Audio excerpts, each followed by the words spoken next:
जाकर कह दो अपने यमन से कि अगर हमारी लाश पर पांव रखकर भी उसने चित्तौड़ में घुसने की हिम्मत की, यमराज से भिड़ने को तैयार।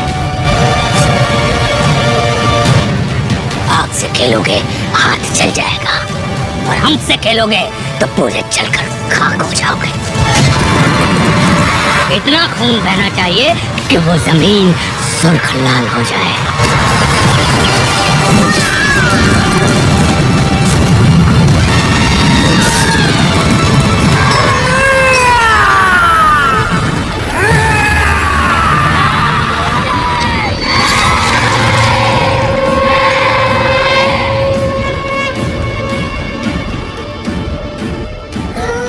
फरवरी 1568 ईस्वी ग्रंथ राणा रासो में लिखा है कि वीर सरदास चौहान ने धनुष्पान हाथ में लिया और अकबर के कई हाथियों को मारता हुआ वीर गति को प्राप्त हुआ।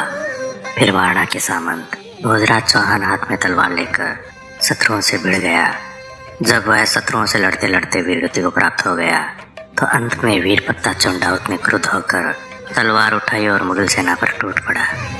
वीर पत्ता का शौर्य देखकर बादशाह भी वाहवाही करने लगा।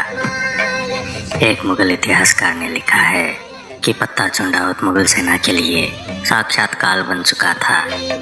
अकबर ने तंग आकर आखिरकार एक पागल मत वाला हाथी पत्ता चंडावत की तरफ छोड़ दिया।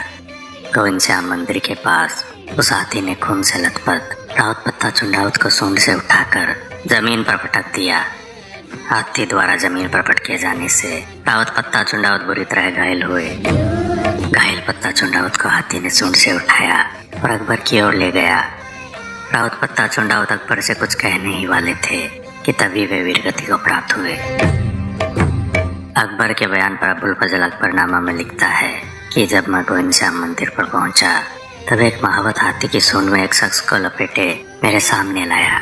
उस वक्त उसमें थोड़ी जान बाकी थी, पर थोड़ी देर में वह मारा गया। महावत ने अर्ज किया कि यह शख्स किले का खास सरदार लगता है, क्योंकि इसके इर्द गिर्द बहुत से आदमियों ने जान दी है।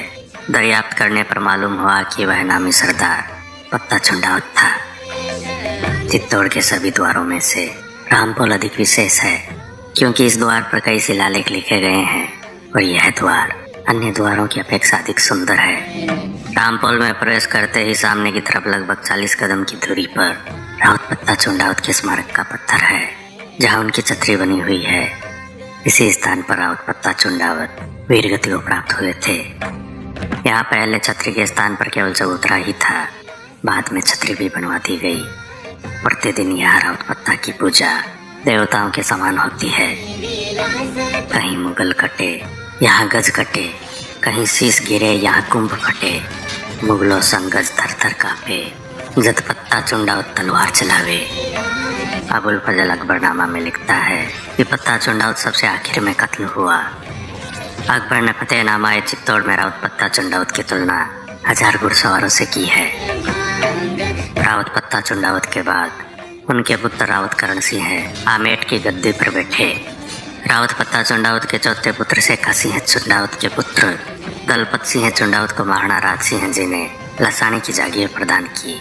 लसाणी मेवाड़ के द्वितीय श्रेणी के 32 ठिकानों में शुमार है। चित्तौड़गढ़ दुर्ग में रावत पत्ता चंडावत के महल आज भी स्थित है। इन महलों के सामने एक तालाब है जिसे पत्ताजी का तालाब कहते हैं। रावत पत्ता चंडावत धन्य है ये महान योद्धा जिसने रक्त के अंतिम बूंद तक लड़ते हुए इस महत्वपूर्ण युद्ध में सबसे अंत में वीरगति पाने का गौरव हासिल किया।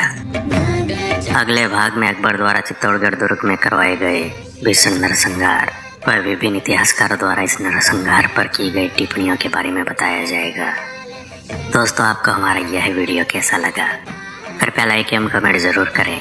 मैं विजय राठौड़ जल्द लौटूंगा इतिहास से जुड़े रोचक एवं रोमांचक वीडियोज लेकर। जुड़े रहें हमारे चैनल स्टन्स फैक्ट्स इंडिया के साथ।